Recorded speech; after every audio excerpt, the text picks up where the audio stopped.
Cocktail Conversations, candid insights from startup founders, entrepreneurs, and thought leaders from around the globe. My name is Leah Busque. I'm the founder and CEO of TaskRabbit. TaskRabbit is an online marketplace where people can go to outsource small jobs and tasks to others in their neighborhood. So if you need dry cleaning picked up or groceries delivered, you can go online to TaskRabbit, name the price you're willing to pay, and we have a network of hundreds of background check TaskRabbits in your neighborhood ready to help. So my inspiration for TaskRabbit actually started with my 100-pound yellow lab named Kobe. And at the time, I was a software engineer at IBM. And my husband and I, we were sitting at home one night, we're getting ready to go out to dinner. We had called a cab to come pick us up and take us across town when we realized we were out of dog food. And Kobe, being 100 pounds, really loves to eat. He can't miss a meal. And so we thought, wouldn't it be nice if there was just a place online we could go, say we needed dog food, name the price we were willing to pay. We're certain that there was someone in our own neighborhood that'd be willing to help us out. Maybe even someone at the store at that very second, and it was just a matter of connecting with them. And so that's where the original inspiration for TaskRabbit happened. 4 months later, I decided to quit my job at IBM and build the first version of the site. We've seen so many fun use cases for TaskRabbit. So there's the practical, handyman services, house chores, grocery deliveries, but then the really crazy and wild ones as well. We had someone post on TaskRabbit, a man actually hired a TaskRabbit to stand on the Brooklyn Bridge with a sign that said, "I heart Ella," in a bouquet of flowers. And he knew that his wife would be walking home on the bridge that night from work, and he wanted to surprise her.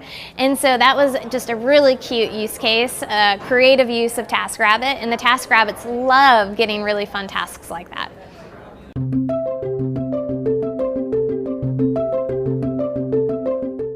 So when I first started TaskRabbit, I bootstrapped it for about the first 18 months that we existed. And as an engineer, I actually didn't know that much about fundraising or investors or how all of that worked. And so I had to learn a lot. And I went out for my first round of funding about 12 months after the site was launched. So I had really good data and metrics to share. I participated in an incubator program that Facebook was running in the summer of 2009 out in Palo Alto. And at the end of that program, there's a big demo day that all these investors came to learn about what these startups were doing. And that's when I met my first seed round of investors. So Ann Miraco from Floodgate Fund led that round and ended up being a $1.8 million seed. And from there, we've just really snowballed. We raised a Series A last year, a Series B in December, and now we're sort of on this track for high growth and expansion and just continuing to build the business.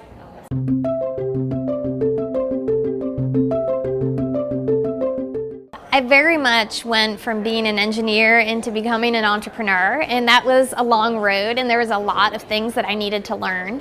And I think the key for me was finding early mentors, advisors that could help early on fill in the holes. And very much, I felt like in the early days as an engineer, I didn't really understand what was ahead of me. I felt like I was working in this black box, and I didn't really know what was coming next. But in talking to critical mentors and advisors, they were able to shed some light into that box for me and help me learn quickly all the processes and steps I needed to go through to raise money and talk to investors and what a pitch deck was. And so my advice for engineers or really anyone starting a business is just surround yourself with great people that you really trust that you can learn quickly from.